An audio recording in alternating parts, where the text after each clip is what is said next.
प्यारे नमो नमः। कक्षा में उपस्थित सभी सदस्यों का आदर सहित अभिवादन एवं स्वागत भी। सभी सदस्य अपने अपने इष्टदेव का ध्यान करें, माता गायत्री के मंत्रों का एक बार उच्चारण अवश्य कर ले। साथ ही अपने प्रेरणा के स्रोत एवं अपने गुरुजनों को अंतर्मन से अभिवादन। हम लोगों के द्वारा नियमित रूप से प्रतिदिन कुंडली फलादेश पर आधारित कक्षा आयोजित की जाती है। आज की जो कक्षा की विषय वस्तु आप लोग जैसा कि व्हाइट बोर्ड पर देख रहे हैं, लिखा गया है कि कुंडली के पंचम भाव का फलादेश कैसे करें, भाग 3। हम लोग प्रत्येक भाव पर आधारित साप्ताहिक कक्षा का आयोजन हम लोग कर रहे हैं। आज की कक्षा में सर्वप्रथम हम लोग पंचम भाव पर पड़ने वाले सभी ग्रहों के दृष्टियों के फल के बारे में अध्ययन करेंगे, आपस में ज्ञान का आदान प्रदान करने का प्रयास करेंगे। उसके बाद में संभवतः 2-4 सूत्र या किसी विषय वस्तु पर हम लोग चर्चा कर लेंगे। तो सबसे पहले शुरू करते हैं कि यदि पंचम भाव पर किसी भी ग्रह की, सामान्यतः सूरज की ही ले लेते हैं, तो सूर्यदेव की 7वीं दृष्टि होती है। यदि सूर्यदेव 11वें भाव में होते हैं तो इनकी दृष्टि पंचम भाव पर पड़ती है। यहां पर यह देखना होता है कि यह भाव विद्या का भी है, बुद्धिमत्ता का भी है। प्रश्नों के आधार पर ग्रहों के दृष्टि के फल बदल जाते हैं। ग्रहों का दृष्टि का फल नहीं होता कि वह फल देंगे। ग्रह जब दृष्टिपात करते हैं, देखते हैं, तो वह माहौल बनाने का काम करते हैं, परिवेश बदलने का काम करते हैं। सामान्यतः ग्रहों की दृष्टि का एक महत्वपूर्ण सूत्र यह है कि यदि लग्न की डिग्री के समकक्ष दृष्टि डालने वाले ग्रह की अंश होता है तो उसका दृष्टि थोड़ा ज्यादा प्रभावी हो जाता है। हमने अभी जो बात कहा, इस बात को शायद आप लोग समझ पाए होंगे। गुरु जितनी लगन की डिग्री होगी उतने नजदीक अगर ग्रह की डिग्री होगी तो ज्यादा प्रभावी रहती है। हाँ जी। अब उदाहरण स्वरूप मान लीजिए कि लग्न का डिग्री अगर यहाँ पर 15 है और सूर्य की डिग्री 2 है, अंतर हो गया ना काफी। जी ठीक। गुरु जी। हाँ, तो यह कम प्रभावी देगा। और लग्न की डिग्री के समकक्ष अगर यह हल्का फल्का उधर जैसे 15 है तो 12 हो, 10 हो, 9 हो, 8 हो, या 15 डिग्री लग्न का अंश है तो 15, 8, 23, 22, 23 तक हो, तो प्रभावी रहता है। या भाव मध्य, इन दोनों का ही विचार करना चाहिए। यदि भाव मध्य नहीं तो कम से कम लग्न के अंशों एवं ग्रह के आकलन करते हुए फलों की उपलब्धता, प्रतिबद्धता या प्रतिशत का आकलन हम लोगों को करना चाहिए। तो यदि प्रश्न विद्या बुद्धि के लिए है तब अति उत्तम है, फल बहुत अच्छा है। बुद्धिमत्ता के लिए फल बहुत अच्छा है, परंतु यह 5वां भाव गर्भ का भी है, पंचम भाव प्रेम का भी है, पंचम भाव पेट से संबंधित अंगों का भी है, पाचन से संबंधित अंगों का 5वां एवं 6ठा भाव, 5वां 6ठा भाव पाचन अंगों का संबंधित भाव भी है। सूर्यदेव अग्नि तत्व के ग्रह हैं, तो प्रेम में कमी होना, अगर पुरुष की कुंडली है तो स्त्री सुख की कमी, अगर महिला की कुंडली है तो पति सुख की कमी। यह प्रथम संतान का भी है,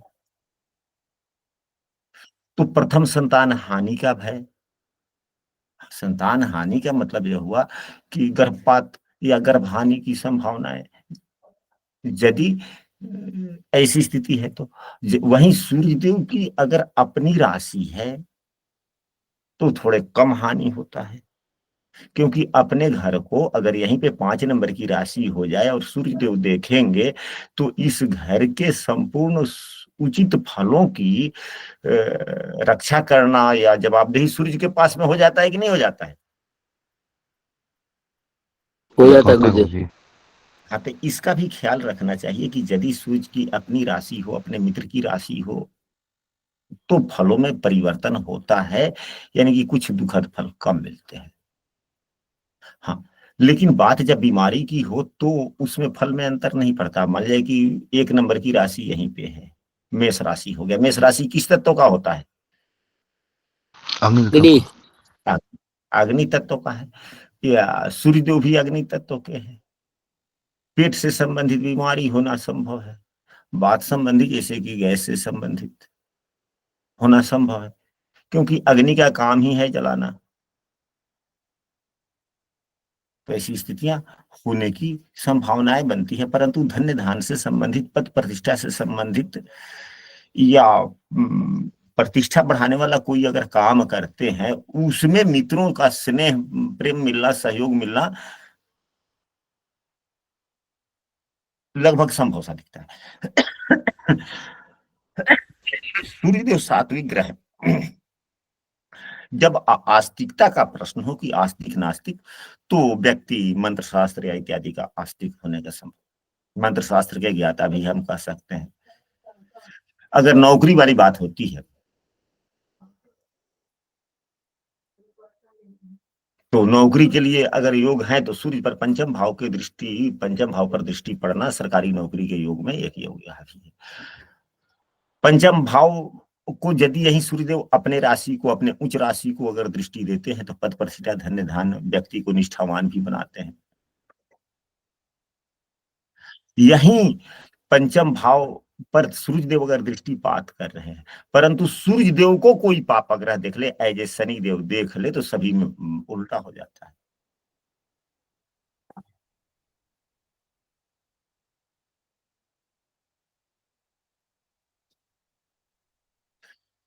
लेकिन कुंडली अगर तुला लग्न की कुंडली हो या वृषभ लग्न की कुंडली हो तो शनिदेव और सहायक हो जाते हैं। वह क्यों हो जाते हैं, यह आप लोग समझ पा रहे हैं या नहीं?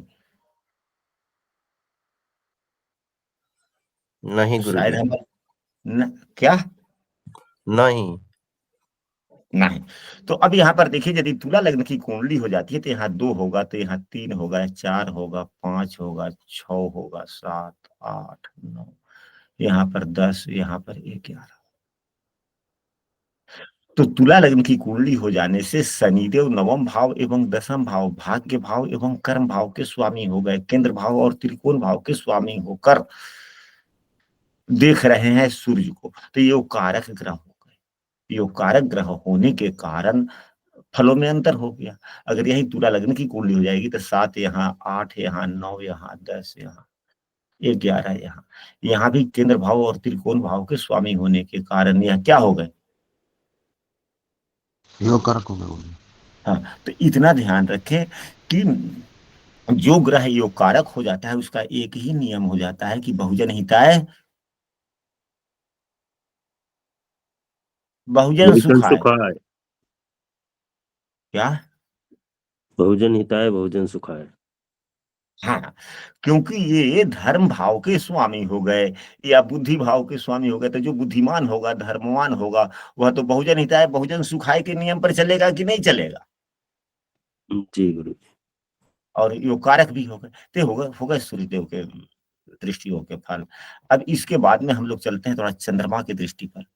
चंद्रमा क्या है? चंद्रमा बहुत ही अच्छा ग्रह है, मन का कारक भी है। लेकिन यह भी हम लोगों को ध्यान रखना है कि जो ग्रह देख रहा है वह जहां पे बैठा हुआ है उसकी स्थिति सही होनी चाहिए, उसकी स्थिति सही होनी चाहिए। या जहां पर सामने देख रहा है, यहीं पे चंद्रमा की स्थिति यहाँ सही नहीं है, परंतु उच्च दृष्टि से देख रहा है। चंद्रमा उच्च दृष्टि से देख रहा है तो फल तो यहाँ के लिए अच्छा करेगा, यानी कि बुद्धि का विकास काफी करेंगे, प्रेम पूर्वक जीवन व्यतीत होगा। लेकिन इस व्यक्ति के मन में उस बुद्धि के उपयोग करने या प्रेम पूर्वक जीवन जीने की मन में अभिलाषा ही नहीं होगी। मिलेगा सब कुछ लेकिन उस माहौल में जीने की इच्छा ही नहीं होगी, क्योंकि यहाँ चंद्रमा नीच का हो गया, इच्छा ही समाप्त हो गई ना। जी गुरु। लेकिन अगर यही चंद्रमा यहाँ पे नीच के नहीं है, तो यदि अष्टम भाव में चंद्रमा नीच के नहीं है या पंचम भाव में इनकी नीच की राशि नहीं है, तो जातक विद्वान भी होता है, यशस्वी होता है। चंद्रमा स्त्री ग्रह है, यह संतान का घर है, प्रथम संतान, कन्या संतति, यानी कि स्त्री ग्रह है तो स्त्री ग्रह की जब दृष्टि पड़ती है तो स्थितियां वैसे उत्पन्न होने की संभावनाएं बनती है, होती भी।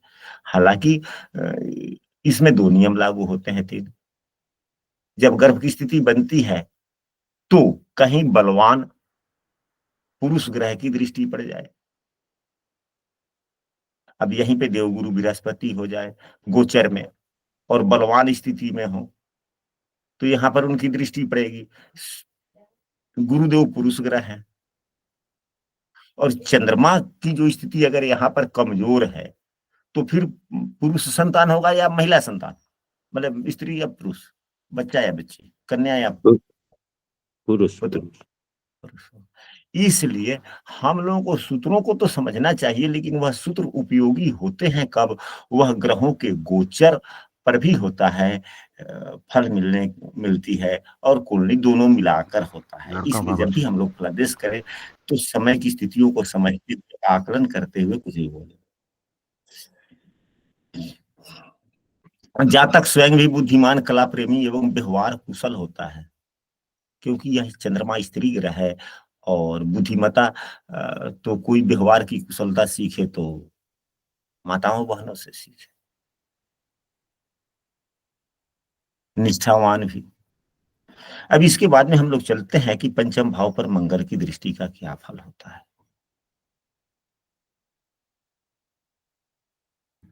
यदि पंचम भाव पर मंगल की दृष्टि पड़ेगी तो कहां कहां से पड़ेगी? दूसरे भाव से पड़ेगी मंगल की दृष्टि, 11वें भाव से पड़ेगी, 10वें भाव से पड़ेगी। सबसे पहले तो पंचम भाव में जो भी ग्रह देख रहा हो उसकी शत्रु राशि ना हो, उसकी नीच की राशि ना हो। सभी ग्रहों की राशियां, शत्रु राशियां भी यहाँ पर दे दिया गया है, उनकी नीच की राशियां भी काले रंग से दे दिया गया है। अगर नीच की राशि यहाँ पर होगी तो फल जो हम लोग अध्ययन करते हैं, आपस में ज्ञान का चर्चा करते हैं, वह सुखद स्थितियों की करते हैं, अच्छे फलों की।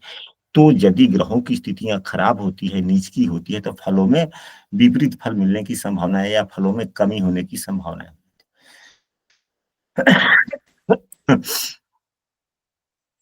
मंगल देव जब पंचम भाव पर देखते हैं, यह बुद्धिमता का भाव है और मंगल देव उग्र ग्रह है, गुस्सा वाले ग्रह है। तो मंगल के दृष्टिपात में से बुद्धिमता में बुद्धि और दुष्टता दोनों का सम्मिश्रण हो गया। बुद्धि और गुस्सा दोनों का सम्मिश्रण हो गया कि नहीं हो गया? मंगल देव गुस्सा के कारक हैं या नहीं है? जी हैं। वही बात है। लेकिन यही 10वें भाव से यदि मंगल देव देखते हैं तो व्यक्ति को धैर्यशाली बनाते हैं, धैर्यवान बनाते हैं, जिसके कारण वह व्यक्ति पराक्रमी भी होता है। अब यही मंगल देव, क्योंकि यह कर्म भाव है और मंगल देव यहाँ पर बलशाली हो जाते हैं, मंगल को दिग्बल भी मिलती है, मंगल को दिग्बल मिलता है। दिग्बल मिलता है। मंगल की स्थिति यहाँ अच्छी हो गई तो अच्छे मंगल का दृष्टि बुद्धि भाव पर पड़ने से व्यक्ति धैर्यशाली हो जाता है। भले उसके मन में थोड़ा सा अहंकार की भावना हो, परंतु वह दिखता उतना नहीं है और बुद्धिमता भी काफी होती है। यह बुद्धिमता का भाव है। मंगल देव कर्म भाव में बैठ गए। हम ऐसे कह सकते हैं कि यदि 10वें भाव से मंगल, कर्म भाव से मंगल यदि पंचम भाव को देखे, विद्या भाव को देखे, बुद्धिमता भाव को देखे और अन्य भी योग कुंडली में बन रहे हो डॉक्टर के लिए, तो व्यक्ति क्या होता है? सर्जन हो सकता है, क्योंकि जी मंगल देव कटपिट के भी तो कारक है ना। जी और जहां ऑपरेशन सर्जन की बात होती है तो वहां पर तो शरीरों की कटिंग होती है कि नहीं होती है? कटपिट तो होता ही। जी। अगर छठा भाव अच्छा हो, मंगल देव 10वें भाव से देख रहे हो पंचम भाव को और छठा भाव भी अच्छा हो, छठे भाव पर शनि गुरु की दृष्टि युति बन रही हो। अब यही मान ले जाए कि गुरुदेव यहां से देख लिए छठे भाव को, शनिदेव यहां से देख लिए छठे भाव को या कहीं से देख लिए, स्थितियां दोनों की अगर अच्छी हो तो गुरुदेव क्या है? विवेकशीलता है। शनि क्या है? न्यायशीलता है। और मंगल देव क्या है? तार्किक क्षमता है। बुद्धिमता में तार्किक क्षमता दे दिए तो फिर क्या हो जाएगा व्यक्ति?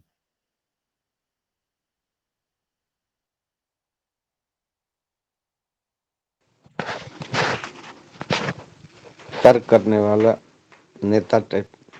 अब वकील भी नहीं हो जाएगा, जी वकील नहीं होगा। हाँ, वकील तर्क करने वाला वकील भी हो सकता है, हाँ, तो हाँ, पत्रकार वगैरह। हाँ जी, हाँ जी, हाँ जी। तो फिर उसमें जो है ना, यह दूसरे भाव से बुधदेव का संबंध हो जाए। अगर इस प्रकार की स्थितियां हो और दूसरे भाव में बुधदेव बैठे हो या नवम भाव में बुधदेव बैठ करके ऐसी कर, और बुधदेव की स्थिति तीसरे भाव के लिए अच्छा हो। अब यहाँ तो अगर बुधदेव को बिठा दिए तो बुधदेव की नीच की राशि हो गई, तो पत्रकारिता नहीं होगा, क्योंकि पत्रकारिता के लिए तीसरे भाव का मजबूत होना जरूरी जरूरी है। तो हम बोलने क्या जा रहे हैं, उस भाव से संबंधित किस भाव की आवश्यकता है, इसको भी समझना होगा।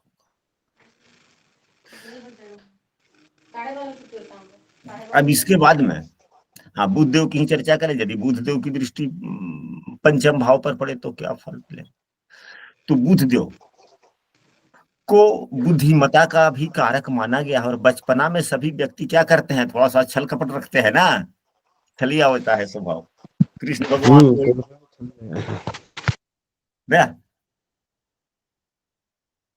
जी कृष्ण भगवान के बचपन में क्या क्या नाम रखे गए हैं? छलिया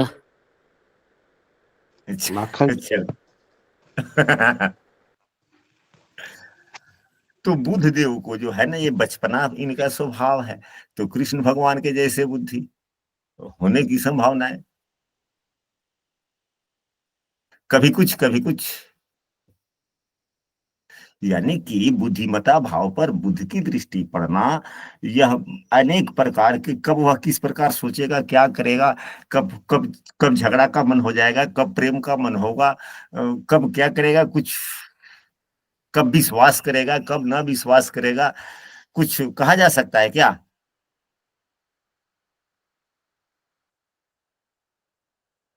लेकिन व्यक्ति होगा कैसा? व्यक्ति बहुत बुद्धिमान होगा, लेकिन कब क्या करेगा? हाँ, एक बात और है कि छोटे बच्चे में एक गुण पाया जाता है। अगर वह पंचम भाव को देखे, यानी कि बुध देव जब पंचम भाव को देखते हैं तो बच्चों में आज्ञाकारिता की गुण पाई जाती है। तो यह पंचम भाव संतान का है। जिसके कुंडली में बुधदेव पंचम भाव को देखते हैं, उसके संतान आज्ञाकारी, यशस्वी, यानी कि हम ऐसे कह सकते हैं कि आप आज्ञाकारी एवं यशस्वी संतान के पिता हैं। और यह पंचम भाव प्रथम संतान का है। इसके प्रथम संतान विद्वान, गुणी, कला के प्रेमी प्रथम संतान अवश्य होता है। जातक का जीवन भी धन वैभव संपन्न होता है, क्योंकि बुधदेव आकस्मिक धन के भी कारक हैं और पांचवा भाव आकस्मिक धन है। व्यक्ति के आकस्मिक धन के लिए बुद्धि कुछ ना कुछ मिलता जुलता रहता है। बातें स्पष्ट हुई? जी गुरु जी। अब आते हैं देवगुरु बृहस्पति यदि पंचम भाव को देखें तो क्या हो?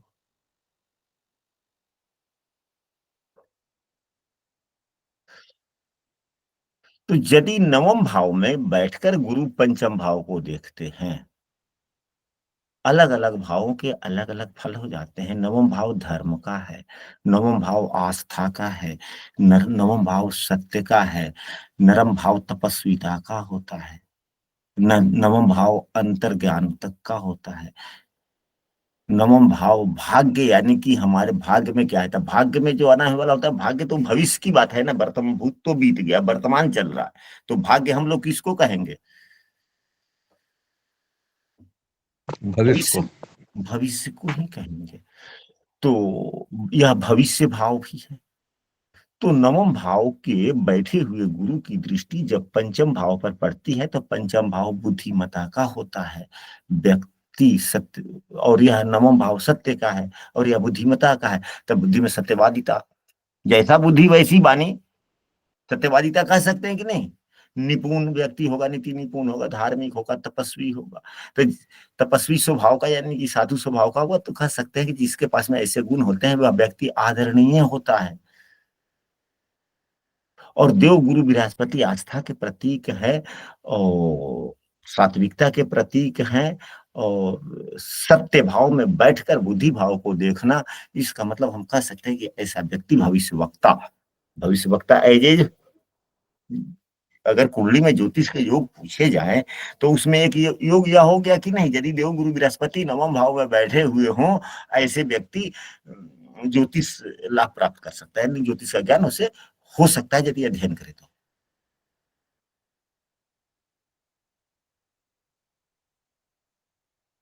बातें स्पष्ट हो गई। जी गुरुजी। अब यहीं अगर 11वें भाव में देव गुरु बृहस्पति है तो पंचम भाव के जितने चीज हैं, विषय वस्तु हैं,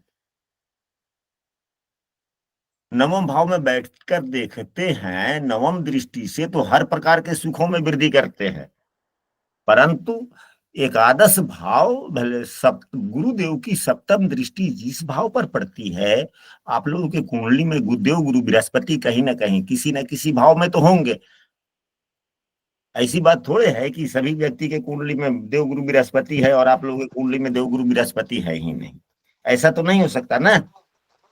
जी जी तो आप लोग यह देखेंगे तो पाएंगे कि जहां गुरुदेव बैठे हुए हैं वहां से जब उनकी सातवीं दृष्टि जिस भाव पर पड़ती है, आपके कुंडली में गुरुदेव जिस भाव में बैठे हुए हैं एवं वह जिस भाव को देख रहे हैं, उदाहरणतः इस कुंडली में 11वें भाव में गुरुदेव को हमने बिठाया और पंचम भाव को देख रहे हैं। तो पंचम भाव किस किस चीज का है?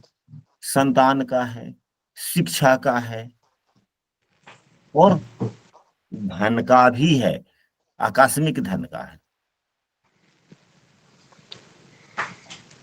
तो देव जितने विषय वस्तुओं का विचार पंचम भाव से किया जाता है उसमें से किसी ना किसी एक प्रश्नों में हानि जरूर करते हैं ये, या सुखों में हानि करते हैं।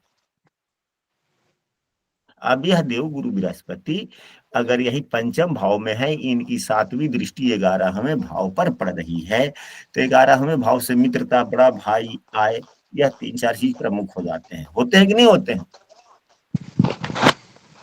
होते हैं। तो इसमें किसी में एक की कमी। अब आप लोग अपने अपने कुंडली पर देखें, लगाकर देखें कि आपके देव गुरु बृहस्पति किस भाव में बैठे हुए हैं, किस भाव से को सातवीं दृष्टि से देख रहे हैं। उस भाव के फलों में किसी न किसी एक फलों की कमी सदैव आपके जीवन में खटकती रहती है। क्या यह बातें आप पर लागू हो रही है, आप लोगों पर? हमारे कुंडली में नवम भाव को देख रहे हैं। ठीक है, तो नवम भाव से जिन चीजों की विचार वस्तु की जाती है, तो क्या उन चीजों में से किसी न किसी एक विषय वस्तु की कमी आपको हमेशा खटकती है कि नहीं खटकती है?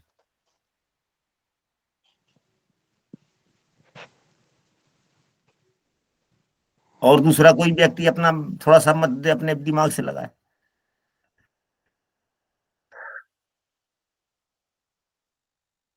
चलिए, अगर इस बात को आप लोग अपने अपने कुंडली पर विस्तृत रूप से लगाइएगा, अध्ययन करने का प्रयास कीजिएगा।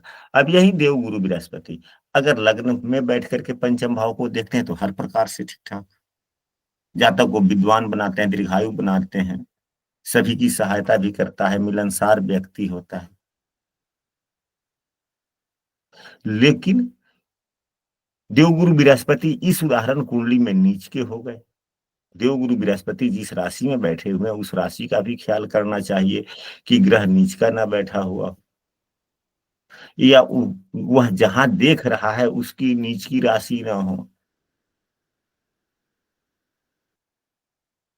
अब चलते हैं इसके बाद में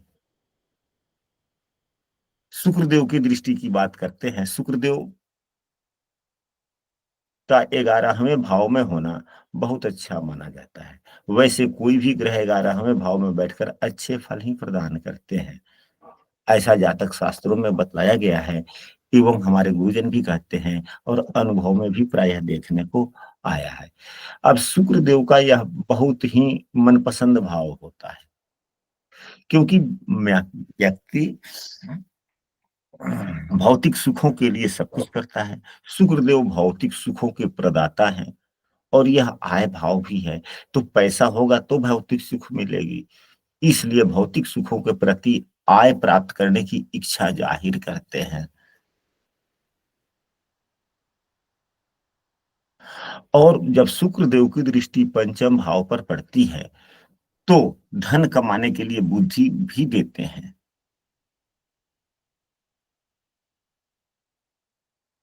ग्यारहवें भाव में देवगुरु बृहस्पति हो या शुक्रदेव हो, वैसे व्यक्ति के मित्र भी समर्थन एवं सहयोग देने वाले होते हैं। साथ ही उनके मित्र भी सत्यनिष्ठ कह सकते हैं, सत्य पथ पर चलने वाले हो सकते हैं। हाँ, अब यही शुक्रदेव नीच के हो जाए, देवगुरु बृहस्पति नीच के हो जाए, शनि पापा ग्रह वगैरह क्रूर ग्रहों से युद्ध दृष्ट हो, राहु के साथ में युद्ध हो, तो फलों में परिवर्तन हो सकता है। यदि शुभग्रह के द्वारा देखे जाते हो तो और अच्छी बात है, नहीं देखे जाते हो तो कम से कम पापाग्रह द्वारा शुक्र या गुरु 11वें भाव में बैठकर बैठे हुए हों और न देख रहे हो। नहीं, अगर शुक्रदेव अगर 11वें भाव में बैठ गए और खराब स्थिति के भी हो, पापग्रहों के द्वारा युक्त या दृष्ट भी हो, तो विवाह के बाद में दाम्पत्य जीवन में समस्याएं आती हैं। कटुता समस्याएं आएंगी वो तो। हाँ, समस्याएं आ जाएंगी, क्योंकि अगर यहीं पे शुक्रदेव है, अगर शनि से दृष्ट हो गए तो यह 7वां भाव विवाह का होता है। यह विवाह भाव का प्रेम भाव हुआ, विवाह भाव का बुद्धि भाव हुआ एवं यह जिस व्यक्ति की कुंडली है उसका यह प्रेम भाव हुआ। शुक्रदेव भोग के कारक, तो दाम्पत्य जीवन में अनबन, स्वार्थ, पति पत्नी के प्रति उपेक्षा की भाव, दुख क्लेश बढ़ सकता है।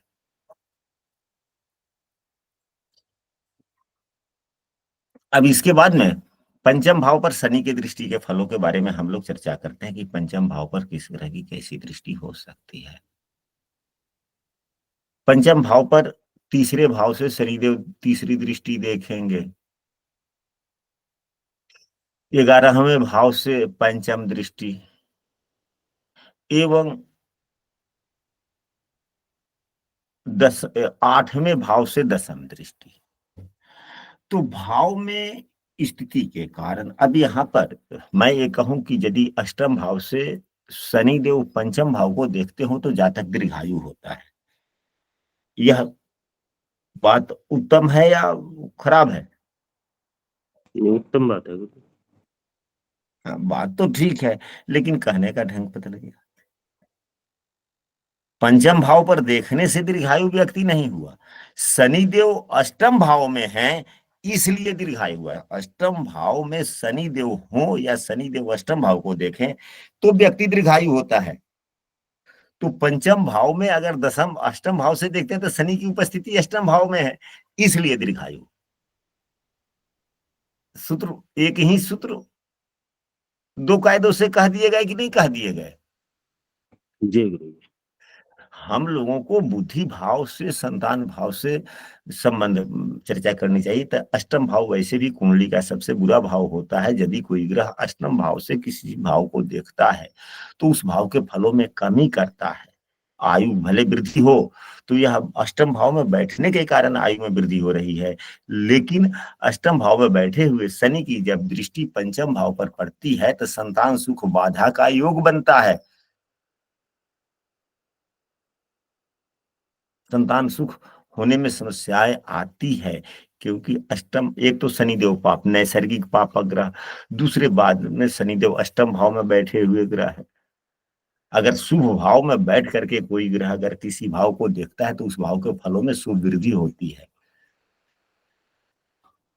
शनिदेव की दृष्टि चाहे किसी भी भाव से देखे तो भाव स्थिर मति कह सकते हैं, लेकिन शनिदेव परंपराओं के पालक भी हैं और यह बुद्धि भाव है। किसी भी भाव से शनिदेव देखे तो वह कुल के परंपराओं को पालन करने वाला होता है। लेकिन अगर यहीं पे नीच राशि हो जाए शनिदेव की या शत्रु राशि हो जाए तो बुद्धि खराब हो जाएगी।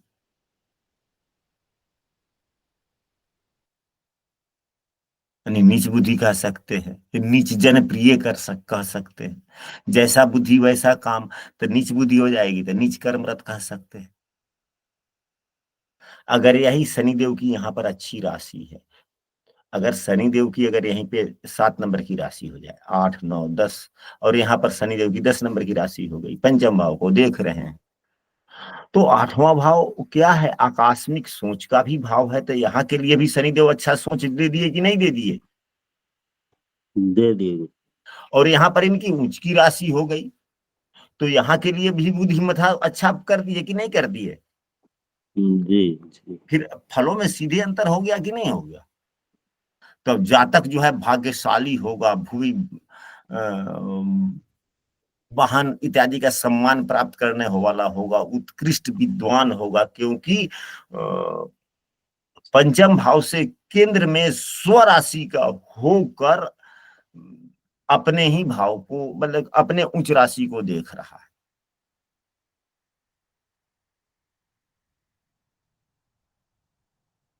अष्टम भाव में शनिदेव जिसके कुंडली में होते हैं, कभी कभी आश्चर्यजनक बहुत दुख दिया करते हैं, कभी कभी बहुत सुख भी दिया करते हैं। अब आते हैं राहु की यदि दृष्टि हो जाए तो क्या हो। तो राहु जो है एकाएक बुद्धि प्रदान करते हैं। 11वें भाव में बैठे हुए राहु देव राजयोग प्रदान करते हैं, और 11वें भाव में जब राहु बैठेंगे तभी तो पंचम भाव को देखेंगे ना। तो व्यक्ति को व्यवहार कुशल, संतान सुखी, भाग्यशाली, व्यक्ति को धनी, यानी कि जितने प्रकार के अच्छे सूत्र है सब कुछ कर सकते हैं। परंतु विद्या के क्षेत्र में थोड़ी कमी देखने को मिलती है।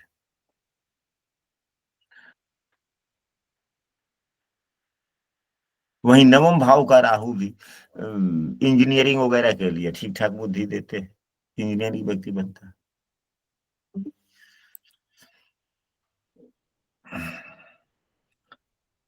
अगर केतु देव हो जाए 11वें भाव में तो व्यक्ति की बुद्धि, तो तब यहाँ पर राहु देव हो जाएंगे।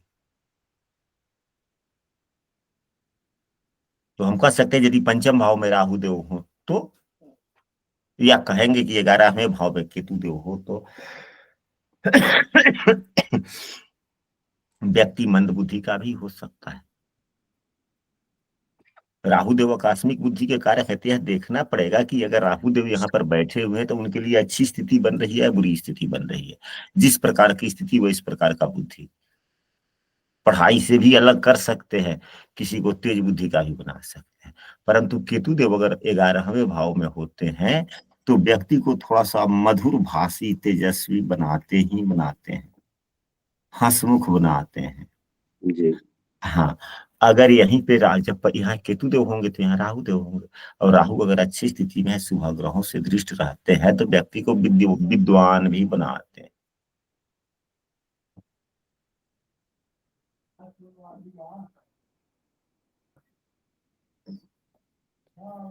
आशा करते हैं कि पंचम भाव में पर पड़ने वाले सभी ग्रहों के दृष्टियों को आप लोगों ने खूब अच्छा से समझा होगा और इसका उपयोग समझ सकते गुरु जी, अगर अष्टम से शनि देखें पंचम को और नवम से गुरु दोनों देखें हैं।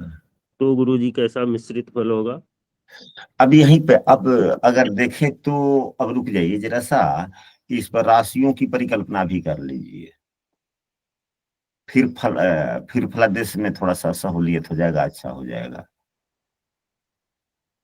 अब यहीं अष्टम भाव में शनि देव हो गए, यहाँ पर गुरुदेव हो गए, तो कोई भी एक राशि बोले किस लग्न की कुंडली है। वृश्चिक की है गुरु। अब यहाँ पर 8 नंबर की राशि हुई तो यहाँ 9, यहाँ 10, यहाँ 11, यहाँ 12, 1, 2, 3, 4, 5, 6, 7। अब यहाँ पर देखे, एक गुरुदेव के लिए तो बहुत अच्छा फल हो गया, क्योंकि देव गुरु बृहस्पति उच्च के होकर के अपनी राशि को देख रहे हैं। दूसरी नंबर वाली बात, शनि देव चौथे भाव के स्वामी होकर अपने मित्र की राशि में बैठकर पंचम भाव को देख रहे हैं। यह व्यक्ति व्यवहार कुशल भी होने की संभावनाएं बनती है। व्यक्ति सत्कर्मी भी होगा, न्याय प्रिय भी होगा, एवं बुद्धि से भी ठीक ठाक होगा, और नौकरी के भी योग बनते हैं। नौकरी नहीं कर सकते तो हम कह सकते हैं कि एक अस्थाई निश्चित आय के योग बनते हैं, चाहे वह कार्य जो भी बने वह सभी ग्रहों की स्थिति में, लेकिन संभवतः यह खराब योग नहीं है, अच्छे ही योग है। जी गुरु। धन के लिए तो अच्छा है, बुद्धि विद्या के लिए भी अच्छा है, क्योंकि देवगुरु बृहस्पति दोनों दूसरे एवं पंचम भाव के स्वामी होकर भाग्य भाव में उच्च के होकर बैठ गए। बुध देव धन भाव का स्वामी, चौथे भाव का स्वामी होकर अपने मूल त्रिकोण भाव से पंचम भाव में बैठ गया। जी।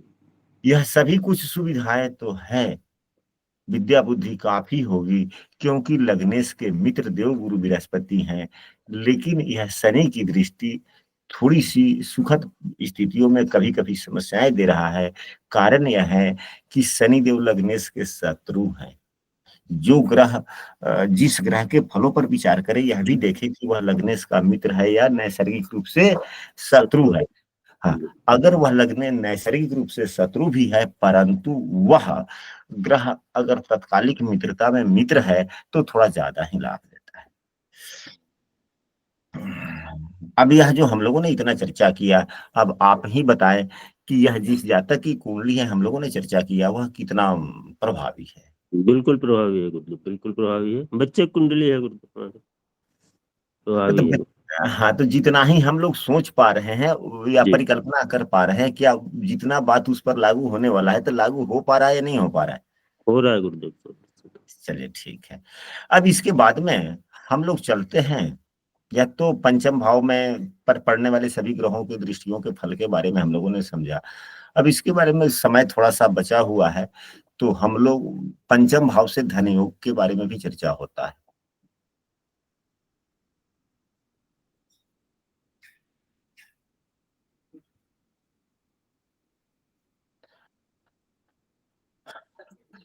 तो आइए शुरू करते हैं। अभी का विषय वस्तु है कि पंचम भाव का फलादेश कैसे करें, भाग 3 का यह दूसरा भाग है। इससे पहले भाग में हम लोगों ने यह पढ़ा है कि पंचम भाव पर सभी ग्रहों की दृष्टि का फल क्या होता है। अब हम लोग अध्ययन करने जा रहे हैं पंचम भाव से धन योग। पंचम भाव आप लोग जैसा कि समझते हैं, पंचम भाव आकस्मिक धन का भाव है। शेयर, लॉटरी इत्यादि का विचार पंचम भाव से किया जाता है। तो अलग अलग प्रकार से अलग अलग स्थितियां बनती है। यदि दूसरे भाव का व्यक्ति, दूसरे भाव का व्यक्ति कहते हैं, यदि दूसरे भाव का स्वामी, यदि दूसरे भाव का स्वामी पंचम भाव में होते हैं या पंचम भाव को देखते हों, यदि दूसरे भाव का स्वामी पंचम भाव में हो या पंचम भाव को देखते हों, तो धन लाभ होने की संभावना बनती है। इस उदाहरण कुंडली में शनिदेव दूसरे भाव में ही है, उनकी दृष्टि पंचम भाव पर नहीं पड़ रही है। यही शनिदेव तीसरे भाव में होते, शनिदेव 11वें भाव में होते, या शनिदेव अष्टम भाव में होते, तो धन योग होने की संभावनाएं बन सकती थी, लेकिन यहाँ पर नहीं लागू हो रहा है। अब यहाँ पर 3 कंडीशन बनते हैं। शनिदेव की अगर तीसरी दृष्टि पड़ती है तो धन योग बनते हैं। क्योंकि शनिदेव देव गुरु बृहस्पति जो धन के कारक ग्रह होते हैं उनकी राशि में बैठ गए और शुक्रदेव की राशि को देख रहे हैं, यानी कि मित्रवत दृष्टि देख रहे हैं, तो यह धन योग बना दिए। परंतु यही शनिदेव यदि 11वें भाव से देखते हैं तो मित्र दृष्टि से तो देख रहे हैं, परंतु स्वयं पीड़ित हो गए मंगल की राशि में। शनि एवं मंगल में शत्रुता है कि नहीं है? शनिदेव मंगल को शत्रु मानते हैं, मंगल शनि को सम मानता है। अगर इसी उदाहरण कुंडली में मंगल देव वहां जैसे कि सप्तम भाव में है तो शनि से तत्कालिक मित्रता भी नहीं हुई, तो यह शत्रु हो गए, या शत्रुता वाली बात है तो अति शत्रु वाली बात हो गई। तो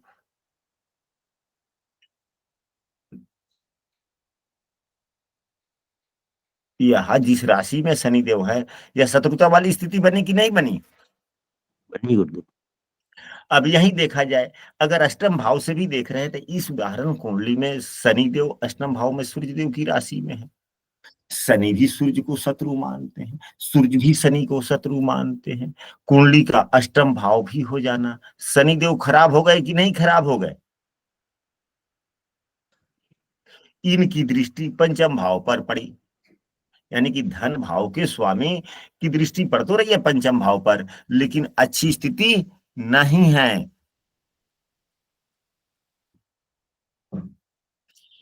दूसरा अन्य सूत्र चलता है, यदि पंचम भाव में बुध एवं शुक्र की युति बन जाए,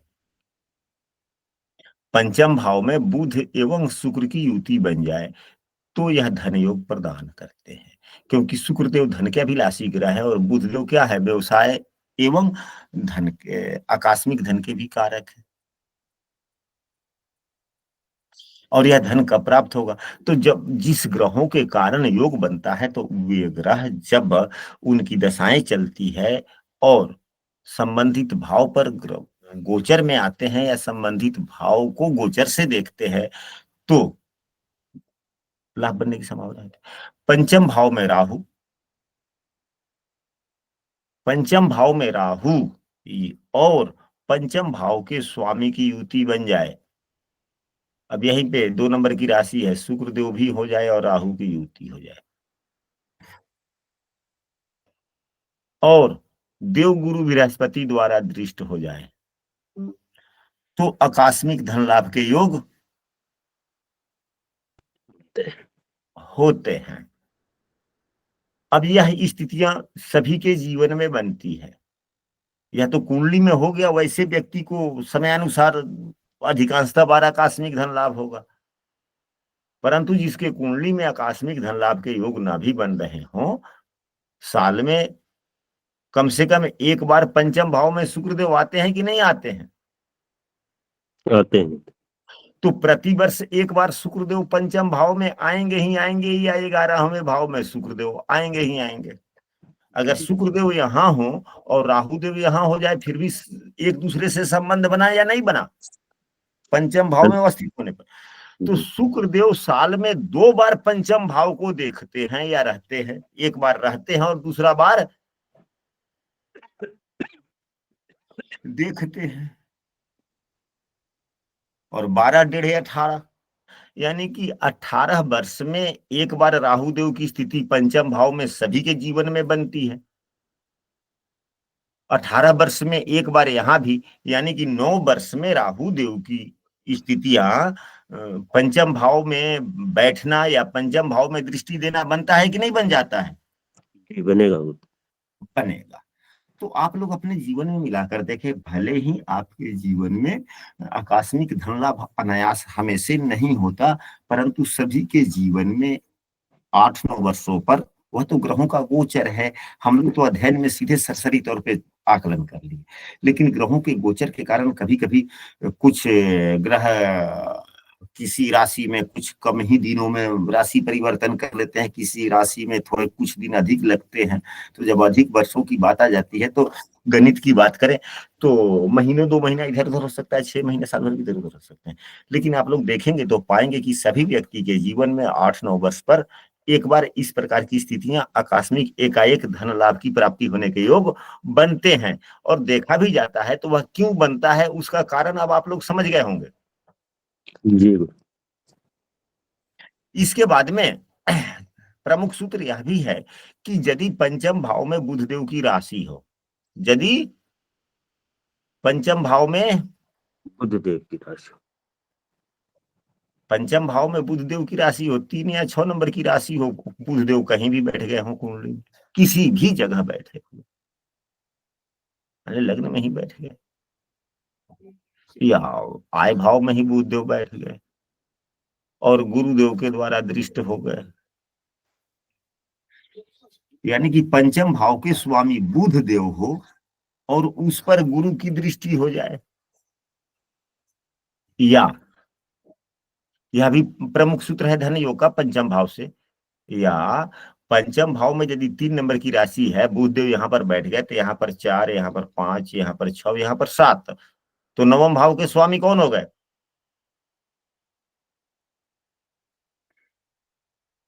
शुक्रदेव हो गए।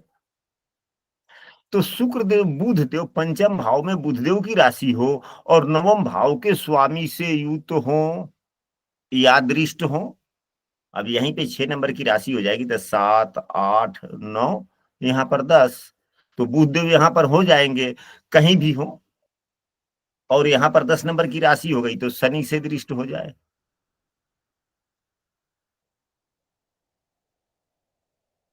या शनि से युक्त हो जाए, तो कह सकते हैं कि पंचम भाव के स्वामी बुधदेव हों और उस पर नवम भाव के स्वामी की दृष्टि युति बने तो आकस्मिक धन के लाभ के योग बनते हैं। आशा करते हैं कि आज की विषय वस्तु आप लोगों को पूर्ण से समझ में आया होगा।